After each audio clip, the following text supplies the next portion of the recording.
Urea ఇచ్చావా? 4000 pension అన్నావు 100 రోజుల్లో ఇచ్చినావా? మహిళలకు 2500 ఇస్తాను ఇచ్చావా? దివ్యాంగులకు 6000 అన్నావు ఇచ్చావా? నిరుద్యోగులకు 4000 భృతి అన్నావు ఇచ్చినావా? 2 లక్షల ఉద్యోగాలు మొదటి సంవత్సరంలో ఇస్తా అన్నావు ఇచ్చావా? ఏదీ లేదు. ఇంకోటి ఇంకా విచిత్రమైన విషయం, అప్పులు బ్రహ్మాండంగా చేస్తున్నారు. రెండో వైపు పరిమితికి మీరి అప్పులు చేస్తున్నారు. ఇంకా విచిత్రమైన విషయం, ల్యాండ్ ఆక్షన్లు బ్రహ్మాండంగా జరుగుతున్నాయని ప్రకటనలు. 234 కోట్లకు 35 కోట్లకు ఎకరం పోయిందని చెప్తున్నారు. మరి ఆ డబ్బులన్నీ ఎక్కడ పోతున్నాయి? ఆ డబ్బులతో ఎందుకు నువ్వు చెప్పిన గ్యారంటీలు, 420 హామీలు, 13 డిక్లరేషన్లు ఎందుకు అమలు చేయవు?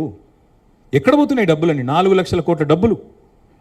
ఉద్యోగులకు పిఆర్సీ ఇవ్వవు, పెన్షనర్లకు రిటైర్మెంట్ బెనిఫిట్లు ఇవ్వవు, పోనీ మా జర్నలిస్టులకు ఇంటి స్థలాలు ఇవ్వవు. అన్నీ నువ్వే కదా ఇచ్చిన హామీలు. ఏది అమలు చేయలేదు ఇప్పటివరకు. ఏ ఒక్కటి మీరు ఇచ్చింది 420 హామీల్లో. ఇవాళ ఈ రోజుకి మీరు చూస్తే, అప్పుల పరంగా చూస్తే, ఈ ఏడాది లక్ష్యం తెలంగాణ ప్రభుత్వంది 55,000 కోట్ల అప్పు. కానీ ఇప్పటికే 78,000 కోట్లు తెచ్చారు.